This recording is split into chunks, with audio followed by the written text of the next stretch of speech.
What's going on, everybody? Hope all is well. So this Saturday, UFC 316. First and foremost, from top to bottom, this is an excellent main card. A lot of intriguing matchups is on here, but nevertheless, let's get into it. Kicking off the main card, we got Vicente Luquez versus Kevin Holland. First and foremost, excellent fight to kick off the main card. One, both these gentlemen, they both come to fight. They're both extremely rounded, excellent strikers. Both are black belt in BJJ. I'm excited to see how this one plays out, man. Kevin Holland's ground game is underrated because he's known for his precision striking, but he is a black belt in BJJ. He has several submissions under his belt. Vicente Luquez, man, there's a guy. He's a fan favorite for a reason. I mean, guy always comes to fight, never in a boring fight. Has knockout power and could submit you on the ground. Man, to me, this fight could go like either way. I think it's gonna come down to like who lands the bigger shots, who rocks who first. But I'm going with Kevin Holland on this one. I think you're gonna get it done via submission. I don't see this fight going the distance at all. Somebody's gonna get finished in this one, but I think Kevin Holland's gonna get the job done. Like I said, via submission. But we'll see, man. We'll see. Fun fight. Next up, we got Mario Batista versus Patchy Mix. First and foremost, why didn't got a picture of Patchy? I mean, listen, Patchy Mix. I know he's making his UFC debut on short notice against a tough, durable guy in Mario Batista. But Mix is a real deal. He is as legit as it gets. High level black belt. Is phenomenal striker. Has knockout power, and just overall extremely well rounded fighter. I know Mario Batista. He's tough. He's durable. He's got that suffocating style of wrestling. But overall, I think it's a tough matchup for Batista. And I can see Patchy getting the job done via submission. And probably in the second round. But nevertheless, I could see him getting his hand raised at the end of this fight. But we'll see what happens. There's another very intriguing matchup to see how this one plays out. Alright, next up we got Kelvin Gastelum versus Joe Piper. Kelvin Gastelum, he suffered from a few injuries. He's been in the UFC for a hot second, and this kind of like the seasoned veteran versus the up and coming prospect in Joe Piper, and Joe has insane knockout power, man. In my opinion, it's a tough fight with Kelvin Gastelum if he doesn't manage to take Joe down. The takedown has to be there for Kelvin in this bout.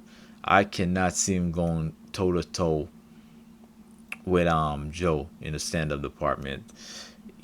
Joe hits too hard. He hits way too hard. I know Kelvin Gastelum has some sharp boxing skills, but man, I think just standing with Joe it most likely not going to end well. But I could see Joe getting it done via TKO. I'll say first round, but nevertheless, tough fight for Kelvin Gastelum though. Next in the co-main event, we got Juliana Pena versus Kayla Harrison. This is another one where I think stylistically Kayla Harrison is a tough matchup for Juliana. I know one, she's a judoka, excellent judo, and two, Kelly Harrison is very physically strong woman, and now she does cut a lot of weight, but I believe as long as Kelly Harrison goes in there and get Juliana out of there within the first and second round, I believe she can get it done. She can do that.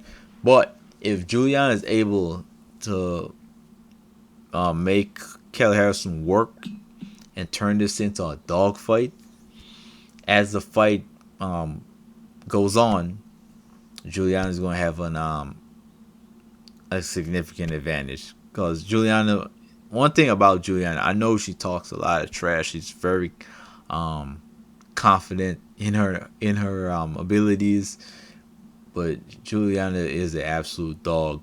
She always comes to fight, and she's gonna push up insane pace, and she will not quit on herself.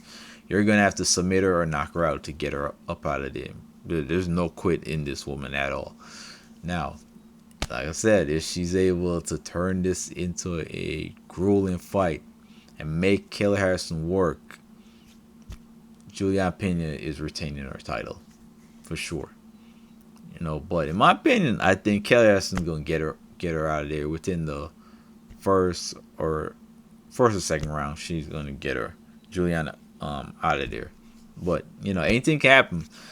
We saw what happened against Juliana and Amanda Nunes in the first fight. Nobody expected that to happen. Yeah, but no, not an intriguing matchup. Not a very intriguing matchup, to say the least. All right, next up, last but not least, in the main event, we got Merab Dvalishvili versus Sean O'Malley. Now, with Merab, we know what we're gonna get. The dude is an absolute animal. I mean, his cardio is so insane. It's like nothing like I ever seen before. And he does not slow down. He does not get tired. He's relentless with his takedowns. His striking is decent. But the pace and the pressure they puts on guys, it's mind-boggling to watch. And Sean O'Malley, after the first fight, he made quite a bit of changes in his lifestyle and his approach to training. Now, will that be enough? Who knows, man? That remains to be seen. But Sean O'Malley, he's an absolute sniper. He has knockout power, and he can hurt Merab. He can absolutely hurt Merab. He has the power and the accuracy to do it. And we have seen Merab get hurt before in the past. I believe in the bout against, was it Marlon Moraes, if I'm not mistaken? Believe Marlon had him hurt badly in the first round. And then he rallied and took over in the second. But we have seen Merab get hurt. And, Sean, with the type of accuracy and power that Sean O'Malley has, all it takes is one. One clean shot, one clean knee. It's possible. I'm going with Sean O'Malley on this one. I think he's going to get it done via TKO. First or second round, TKO finish. In my opinion, I believe he's going to get it done. I'm going with Sean O'Malley on this one. I know Merab, I know it's easy to look at the second fight and go like, oh, Merab's is going to go in there and he's going to repeat what he did in the first fight. But when it comes to MMA, man, it's like when it comes to MMA, Matt, 2 plus 2 doesn't always equal 4. Anything can happen. With Sean O'Malley, with his new focus and dedication, to say he can't stop Marab, it's insane. He can absolutely get knock Marab out. You know, but he's got to find the shot, the punch or the knee or elbow. He's got to land that shot to get it done, and we'll see what happens, man. This card is a lot of like intriguing matchups.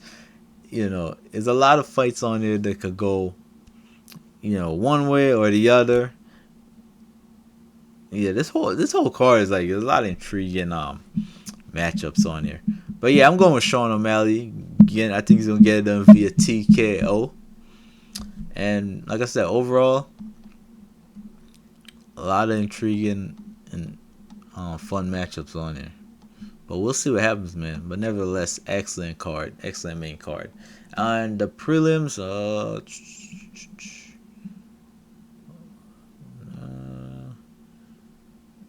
Spivak versus Acosta. Yeah, stylistically, Spivak is a tough matchup. Worley Costa. He knockout power, explosive, but Spivak, high level black belt. Yeah, he gets them down.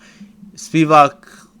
Now, there's another fight that's kind of intriguing because Spivak has a significant advantage on the ground. Costa on the feet is very, very dangerous. Incredible knockout power. We'll see what happens, man. I think there's another matchup that comes down to who's able to implement their style first.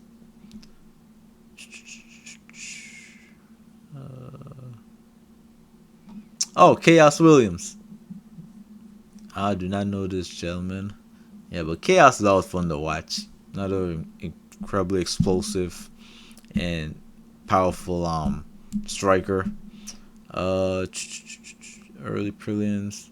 Ariana Da Silva. Was it Wong Tong? Tough fight for Da Silva because she always comes to fight. She's an absolute warrior. But Wong is a sniper with knockout power. I could see why Wong is a minus 600 in this matchup. That's it. Yeah, but overall, like I said, excellent main card. We'll see what happens. We'll see how this thing plays out, man. But nevertheless, thank you guys for watching. Make sure to like, comment, subscribe, all that good stuff. And until next time, you guys be safe and enjoy the fights. Peace.